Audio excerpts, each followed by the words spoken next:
பாடலாசிரியர் சிநேகன் அவர்கள் கொடுத்த புகாரின் பேரில் நடிகையும் பாஜக நிர்வாகியுமான ஜெயலட்சுமி அவர்கள் இன்னைக்கு கைது செய்யப்பட்டிருக்காங்க அப்படிங்கிற ஒரு நியூஸ் தான் இப்போ சோசியல் மீடியாவில் வெளியாகி ரொம்பவே வைரலாக போய்கிட்டு இருக்கு. லிரிசிஸ்ட் சிநேகன் அவர்கள் நம்ம எல்லாருக்கும் ரொம்பவே நல்லா தெரியும். இவர் பிரபல பாடலாசிரியர். இது மட்டும் இல்லாமல் பிக் பாஸ்லேயுமே கலந்துக்கிட்டு ரசிகர்கள் மத்தியிலே மிகப்பெரிய வரவேற்பு பெற்றிருக்காரு. போன வருஷம் இவர் ஜெயலட்சுமி அவர்கள் பேரில் ஒரு புகார் கொடுத்திருந்தாரு. அது என்னன்னா, சிநேகன் ஃபவுண்டேஷன் அப்படிங்கிற என்னோட ஃபவுண்டேஷன் பேரை பயன்படுத்தி அவங்க பணம் மோசடி செஞ்சுக்கிட்டு இருக்காங்க அப்படின்னு என் காதுக்கு நியூஸ் வந்துச்சு. அதை அவங்க ஸ்டாப் பண்ணணும் அப்படின்னு ஜெயலட்சுமி மீது புகார் கொடுத்துருந்தாங்க. மேலும் ஜெயலட்சுமியுமே என்ன சொல்லியிருந்தாங்கன்னா, இது என்னோட ஃபவுண்டேஷன், இவர் தேவையில்லாமல் உள்ள பூந்து அதை பேரை கெடுக்க பார்க்குறாரு, அவர் மேலே கேஸ் போடுங்க அப்படின்னு ஜெயலட்சுமி அவர் மேலே கேஸ் கொடுத்துருந்தாங்க.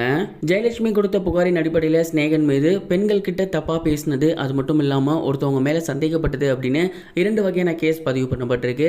அதே போல் சிநேகன் அவர்கள் கொடுத்த புகாரின்படி ஜெயலட்சுமி அவர்கள் மீது பண மோசடி புகார் அளிக்கப்பட்டிருந்துச்சு. இந்த ஒரு நிலையில் இவங்க 2 பேருமே கோர்ட்டில் ஆஜராகியிருந்தாங்க. இந்த விஷயங்கள் தொடர்பாக அப்போ சிநேகன் ஃபவுண்டேஷன் யாருது அப்படிங்கிற முக்கியமான ஆவணங்கள் கேட்டு சப்மிட் பண்ணியிருக்காங்க.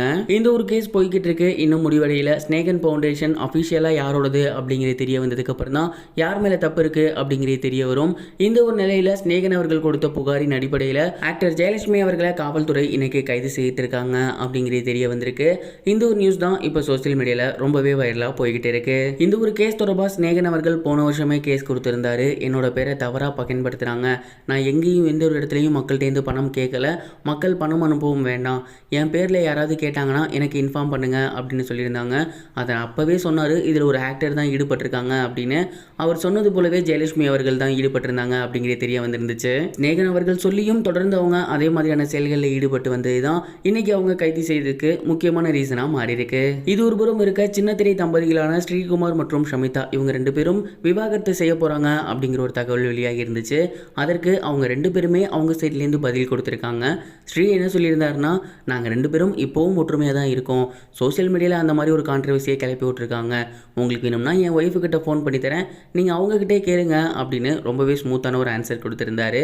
அதே மாதிரி ஷமிதா என்ன சொல்லியிருந்தாங்க அப்படின்னா, நாங்கள் 2 பேருமே ஒரே துறையில் தான் இருக்கோம், அதனால் எப்படி இருக்கும் அப்படிங்கிறது எங்களுக்கு நல்லாவே தெரியும், என் வீட்லேயும் சரி ஸ்ரீ வீட்லேயும் சரி எந்த ஒரு கட்டுப்பாடுமே கிடையாது, நான் நானாக தான் இருக்கேன், அதனால் எனக்கு எந்த பிரச்சனையும் வந்தது கிடையாது, ஸ்ரீ எனக்காக நிறைய விட்டு கொடுத்துருக்காரு, அது என்னாலுமே எனக்கு நல்லாவே தெரியும், என் வீட்டில் இருந்தப்போ நான் எப்படி இருந்தனோ அதே மாதிரி தான் இப்போ இங்கேயும் இருக்கேன், இதெல்லாம் தாண்டி ஆரம்ப காலங்களில் எங்கள் 2 பேத்துக்குள்ளே சண்டை வந்துச்சு, ஆனால் இப்போ நாங்கள் 2 பேரும் ஒற்றுமையாக தான் இருக்கோம், எங்களுக்குள்ள டிவோர்ஸுக்கு வாய்ப்பே கிடையாது, நாங்கள் 2 பேருமே பிஸியாக இருக்கிறதுனால அடிக்கடி மீட் பண்ண முடியாமல் கூட இருக்கும், அதை அவங்க அப்படி தப்பாக புரிஞ்சுக்கிட்டாங்கன்னு அவங்க சைட்லேருந்தும் ரொம்பவே சூப்பரான ஒரு கிளாரிஃபிகேஷன் கொடுத்துருந்தாங்க. இது வரைக்கும் கனெக்டிங் டிவிக்கு சப்ஸ்கிரைப் பண்ணனா மறக்காமல் சப்ஸ்கிரைப் பண்ணிக்கங்க. உடனடி அப்டேட்ஸ் பெறுவதற்கு நோட்டிஃபிகேஷன் பெல்லையும் கிளிக் பண்ணிக்கங்க.